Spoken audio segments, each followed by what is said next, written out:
After all the talk of Davy Fitzgerald this week, he's back. He's back with Sixmilebridge. He's been coaching this year against Kilkenny in the Clare Championship. Like, it's supposed to be two fairly fit teams, and like the Bridge have all the signs of a Davy sort of team. But do you think there's any chance that all that talk would seep in?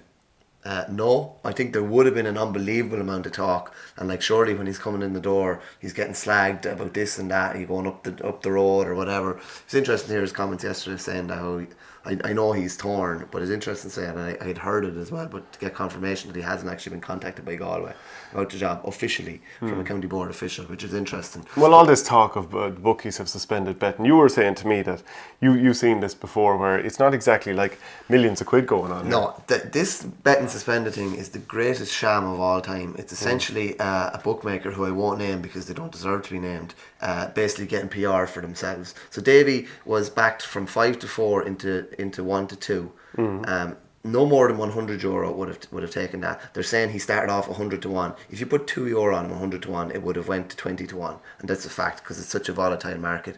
But Brendan Cummins was 1-3 to be Waterford manager the year before last, and wasn't contacted by the Waterford County Board. Like, I think they need to be a bit more cognizant of the fact that these bookmakers, that like this has effects on people's lives. Like, you've employers, you've wives, partners, family contacting them, oh, you're taking this, you're taking that. You could have people upset with them that this rumour is going around, and it's just, actually, we throw it out there. And the same bookmaker has had a press release yesterday about who was the new favourite for the Wexford job, despite the fact that someone is still in the Wexford job. Like, I just think it's ridiculous, really. I remember in 2015 when we were going into the Leinster Club final against Owler de Bala, and all that was being talked about at the time was Matty Kinney going to get the Galway job, and it was in the press all throughout that week. Did it actually affect us? Not in any way, shape or form. We lost the game because we lost the game, and that's not just me trying to sound magnanimous and sound about it. It just had zero effect. Players wouldn't think about it. Maybe it was in Matty's mind, but that doesn't mean it would have affected his performance. But you have that bookmaker, you have that bookmaker company basically just putting themselves out there and getting people who are vulnerable thinking about gambling. You know what I mean? Mentioning gambling, thinking about that. I just don't think that's right, to be honest with you. But Sixmilebridge this weekend, just in terms of players that people will know, Shane Amori, and of course his brother Cayman Amori, that was on the panel several years ago. Jamie Shanahan, we haven't seen much of him this year, but like he had a really good year last year. Yeah, I saw the highlights of their quarter-final win. He was playing wing forward actually because he's only just back. He had a big surgery, can't remember whereabouts. Shane Golden was listed to play midfield, but kind of played centre forward, and Cathal Malone's in there as well. Missed the goal, but actually he ended up setting up the 3 goals basically. He was able to break the line the whole time. Very, very effective player. Was very kind of had his breakthrough season with Clare this year, despite the fact that he's mid to late 20s. But Sixmilebridge are really clinical in general. Like, they hit 3 goals in the first half the other day in their quarter-final game, and basically it won the day for them, really, and they were under pressure at the time. For Kilkenny, Fergal Hegarty, he's the manager. I think they're pretty much unbeaten up to this point. They have Davy Fitzgerald and Fergal Hegarty of 1995. The very one. Legend. Yeah, so the McCarthy brothers are in there. Dave Fitzgerald, good enough now. Good enough team. They're undefeated. But I'd say the Bridge would just about do this one. That's Jason McCarthy that was on Ireland's Fittest Family. So Davy would have been on that. That's his idea as well. You're useless on the Fittest Family. You're useless today. Cratloe against Crusheen. So Crusheen upset Ballygunner, and Cian Dillon would be their best player probably at centre back, protecting the full back line. You'd imagine Cratloe would look to upset him, drag him out. Sean Collins, Diarmid Ryan, the county player, and Rian Considine, they'd be in the half forward line. Podge would be thereabouts as well, somewhere there too, yeah. So like Cratloe, they've over the years, I think they've been in 3 county finals this decade and won 2 of them. I think so, yeah. Was there possibly a bit more in them in the last number of years? Because they've had a lot of class players, but then again, injuries to Conor McGrath, who's midfield this year and playing some of his best stuff. Conor Ryan, who was Clare centre back in 2013, was unbelievable. He obviously had to retire because that's a big one to take for a club, like to lose someone like that. Like I know I've chatted to Conor a few times. He's a lovely fella and would be like hurling, and he's a big club man as well. And for a club to lose someone like that, and for him to lose, I suppose, hurling for the rest of his career is a very, very tough one to take. And but they've they're kind of balancing the two as well. Like they're balancing the football and the hurling, and obviously Colin Collins would have been over the club team as well, and they were in Munster finals in hurling and football in the same year. Very hard to balance, but it's not too bad until you get to this stage, and then there's a lot of traffic, and a lad picks up a knock in the football and then ends up missing the hurling and this kind of thing. But I don't think they've underachieved. Not like our friends Clonlara. Your friends Clonlara. I actually thought there was a decent chance of him going on to do the Club All-Ireland double that time. I thought it wasn't beyond the realms of possibility. Colin McInerney full forward here is going to be a danger. Very dangerous last day. Got a couple of great scores. And like you said, Podge, corner forward, good team. Like Crusheen will think, Crusheen for the men here. Let Cratloe think they're going to hurl, but we'll go out and out-muscle them. So they did that with Ballygunner. They're very good at doing it. We played them a couple of years ago as well. And they're very good at doing it. When they tend to win, they tend to grind teams down in low-scoring games, don't they? Yeah, they do. Donald Tuohy's in the goals for them as well. Tends to dictate affairs as well, but that's what they do. The clue is in the name, isn't it? Down. Crush. Yeah, it's true. Yeah. Waterford Championship, Ballygunner, the mix for 6. What's the other? Buzzing for half a dozen. Buzzing for half a dozen. Yeah, so they're in the semi-final this weekend against Dungarvan.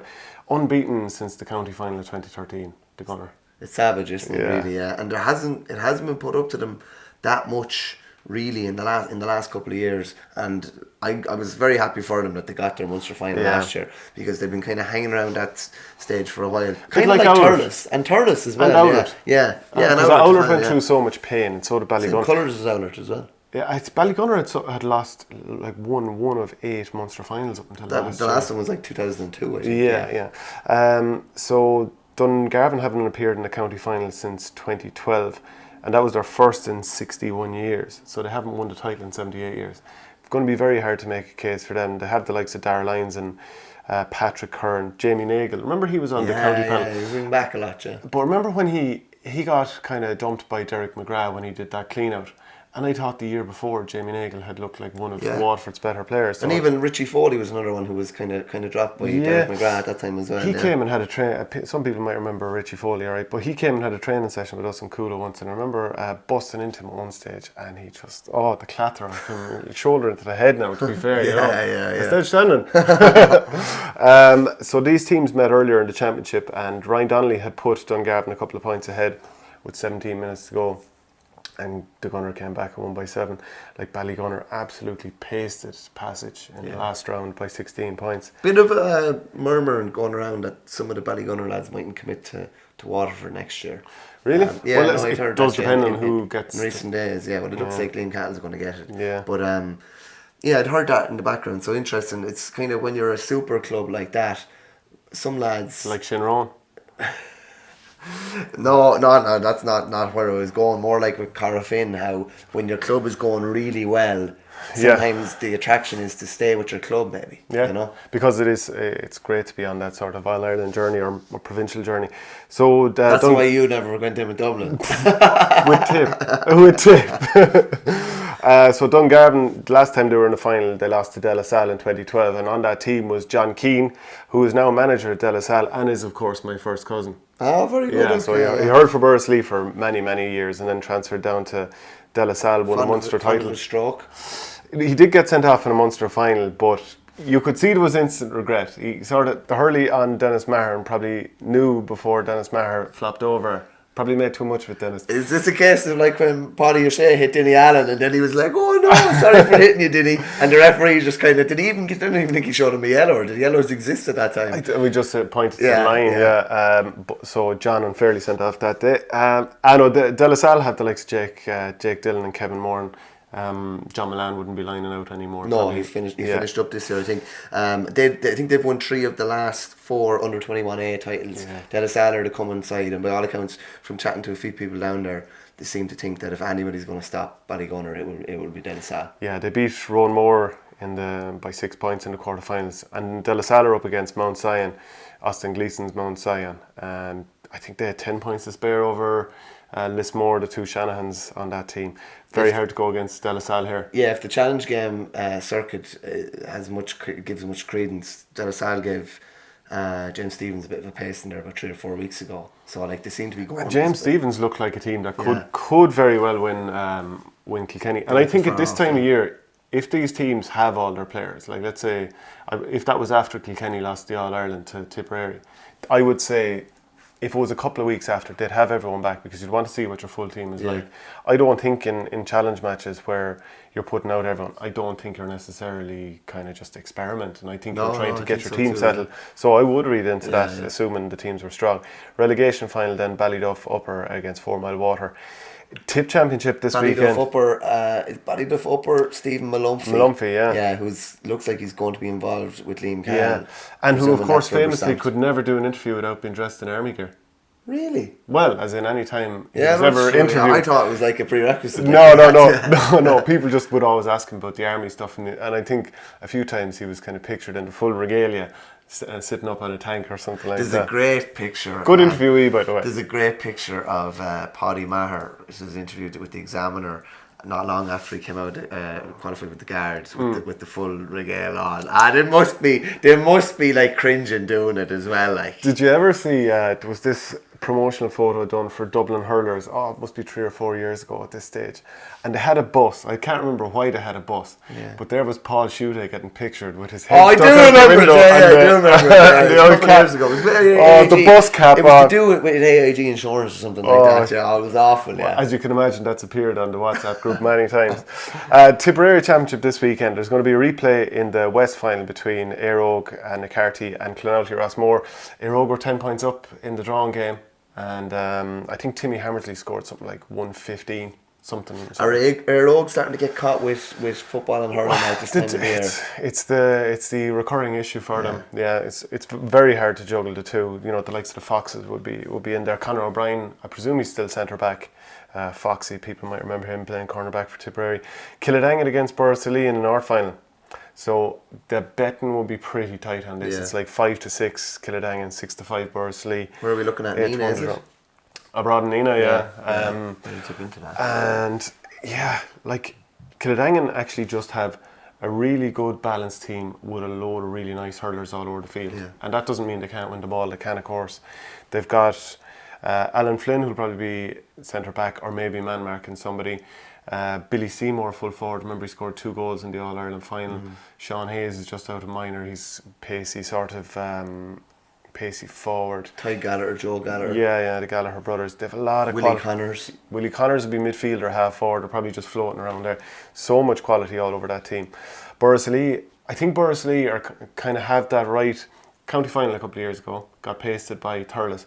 But I felt at the time, and my opinion hasn't changed, that they were just shy a couple of players to really put it up to Thurles, because there was a couple of lads in different gaps, and there was an injury early in the game that didn't suit Borris. But there's a couple of areas on the field where they were exposed by Thurles, and there was a couple of mistakes that gifted a few scores to Thurles, and it turned what should have been like a 7 or 8 point loss into something like a 16 point loss. Yeah. So Borris weren't as far away as that scoreline suggested, and easy say it as a Borris-Ileigh man, blah blah blah. But I do think that Borris aren't too far off. You'll have Brendan Maher in there, obviously the brother Paddy Stapleton. Conor Kenny's just a great target up in the attack. Dan McCormack. Sean McCormack. Yeah, there's a couple of really good minor lads just out of minor. So JD Devaney, so he's the grandson of Liam Devaney, who was hurler of the year back in 61. Caltech hurler of the year, remember when it was that? Well, no, we don't remember when it was that, but we've heard of it.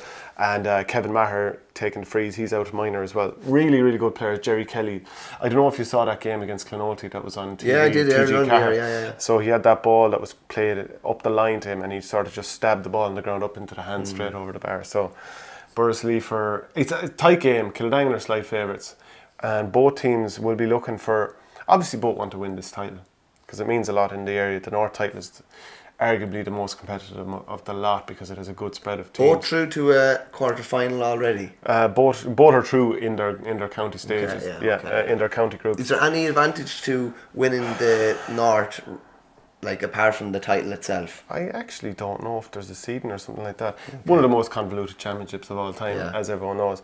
But I think at the very minimum you want to give a good performance here so that confidence isn't stunted going into the county championship, never mind winning the title also. So Galway championship this weekend, there's a couple of relegation clashes. Castlegar against Kilnadeema Leitrim. I think Castlegar just about edged that out. Ger Farrer will probably be knocking points over for sport. Gort against Portumna.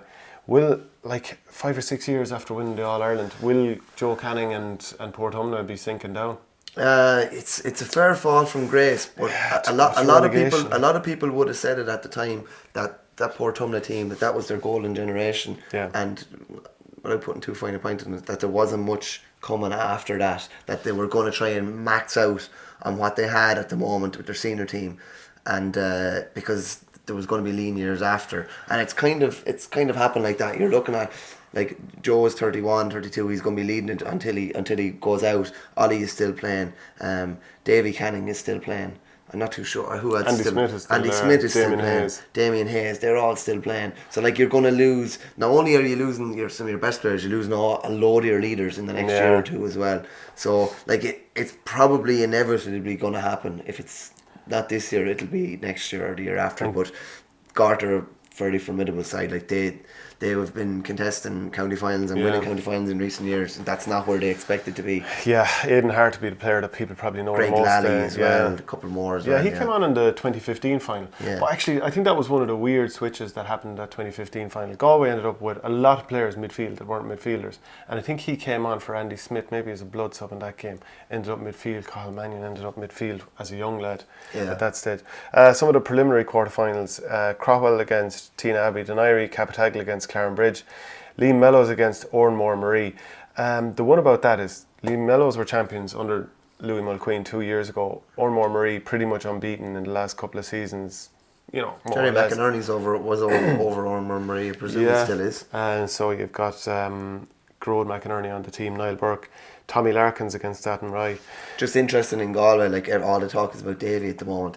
Nominations for the job, they finish tomorrow night, so Friday night. So, like, I think it's a bit mad when you see, like, some, like, places saying that Davy is signed to a 3-year deal. Number one, he hasn't talked to them. Number two, they have to go through a process. Like, there could be 20 nominations for this job on Friday evening, and they're going to have to whittle them down and go through an interview process as well. It's all about sticking to the process. Yeah, it'll be interesting to see who comes in. That Jerry McInerney was in before, Johnny Kelly, Borris-Ileigh was in before, and Portumna. So it'll be interesting to see Justin Campbell, Franny Ford, John Hardiman, Franny Ford, Jeff Linsky. Yeah, Jeff Linsky, Noah Larkin has been mentioned as well. So it'll be interesting to see who comes out at Friday evening. Kilkenny Championship. So Mulnavat and Greg Ballycallan are in a replay.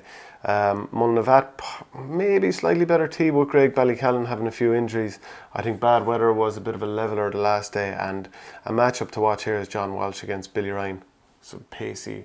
Like, Billy Ryan looks like he could be anything he wants to be. He's got that pace. Even when he came on against Tipperary, a couple of the low balls that went in, he turned his man. I remember he turned Paddy Maher one time and just got away from him very, very quickly. I think he's deadly enough now, I have to say. And I'm glad he got rid of it. Glad he changed his helmet.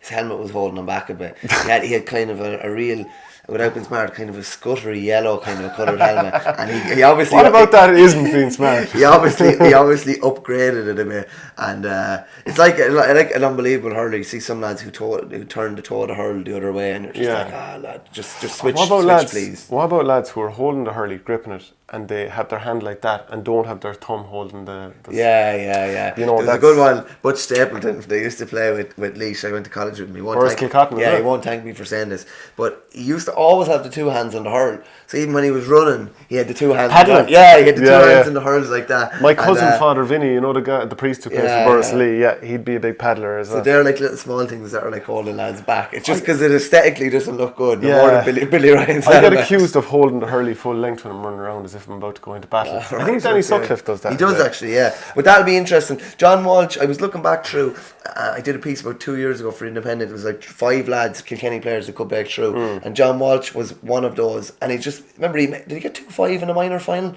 He got something outrageous in a minor final. And he just hasn't really broke through. Don't, to the best of my knowledge, don't think he was on the squad last year or even the extended squad. I don't remember seeing his name on it. So he's one of those lads that you're expecting to break through in the coming years. Billy Ryan, though, Billy Ryan is, you'd imagine, a lad that could be around for 10 years if he wants to be. After winning that Leinster Intermediate last year. Wexford quarterfinals, Rapparees against Rathnure and St Anne's against Shelmaliers. The results last weekend, the games that weren't called off, Fern St Aidan's bet Nevena well, and St Martin's beat Glenbarntown. So as I said, like last week as well, Martins would be delighted to get their game played last week because they're kicking football this weekend as well. So it gets really, really busy. And they get to stand back and really analyse. Like, every one of their players gets gets to go to the match and analyse the opposition. I actually always found that a little bit annoying, that you end up being the team that's playing last on a Sunday, and other teams may play on a Friday night, and they get a chance to come in and absolutely stare at everything you're doing. Yeah, that's a fair point, Yeah. The Antrim Championship final this weekend, Dunloy against Rory Cushendall. Now, Cushendall have been in every final since 2013, winning 3, losing 2, and it's their 11th county final in 12 seasons. So they went on to reach the semi-finals last year, losing to St Thomas's, and that was agonising enough. I was at the game. I think I was at the game in Parnell Park. It was a last-minute point from, forget his name now, the Thomas's cornerback. Yeah, he wore number 4, left-hander. Yeah, I can't remember. Because he actually started further up the field for Thomas's. But they were so in that game, and typical kind of a northern kind of a hurling side in particular, they had real momentum behind them. They had David Sherry, because I think the headline was Sherry on the cake, or something like that. You know what I mean? But they probably should have won that game. Neil McManus was brilliant, but it was probably a lost opportunity. It was kind of like the time one of the other Antrim sides, don't think it was them. Lochgiel. Yeah, when Lochgiel beat, was it? Na Piarsaigh in Parnell Park as well. It was a glorious opportunity for them, just spurned. So they'd be hoping to get back to that position again if at all possible. Cushendall were down by 4 points to St John's in the semi-final and had a man less, but they still got through. Won by 4 in the second half, and this was after the controversy of the first game. Remember, there was it a 65 that was waved wide, and then the referee. Yeah, that's right. Yeah. So Dunloy, they dominated in the 90s and the early 2000s, and they last won it in 2017. Yeah, Dunloy. I'd grown up I'd have a great affinity to Dunloy because Burr played Dunloy in the 95 final. Was Denny Cahill over them around then, or was that? Oh, jeez, I don't think so. Not to he the was best over of my them at knowledge. one stage, wasn't he? And I didn't think he was. Not to the best of my knowledge. But Burr played Dunloy in 1995. Dahi Regan actually got the draw on point. It was 9 points apiece on St Patrick's Day, thunder and lightning basically. Yeah. And then Burr hammered him in the final. Paul Murphy got 2 goals, Brian Whelan got man of the match, and we played them again in the 0-2 final as well. So they were after beating I think they beat Mount Sion actually in the All-Ireland semi-final in 0-2. And great tradition, and there's always a great bond I think between say Burr and Dunloy as a result of that. Obviously Greg O'Kane is over them, who is a legendary figure. There's a great picture actually of Greg O'Kane and Brian Whelan kind of meeting each other in the middle of the field after the 0-2 final. Just Greg O'Kane is an Antrim legend, a legendary figure. And he'll be in with Darren Gleeson next year with Antrim. So, interesting one that as well, isn't it? He was involved with Darren Gleeson was involved as a coach selector this year. Well, and the last 2 years, even since Sheedy was involved the year before, he had some sort of a link up. Westmeath semi-finals this weekend, Castletown Gagan against Loch Lane Gales. So people will know the fullback for Westmeath, Tommy Doyle.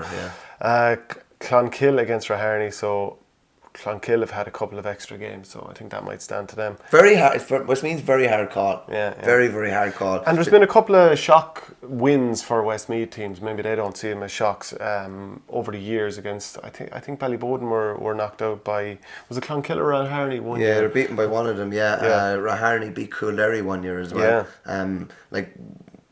It's probably only those 3 or 4 teams in the final. The other teams is probably not as competitive, but those 3 or 4 teams, it's unbelievably competitive.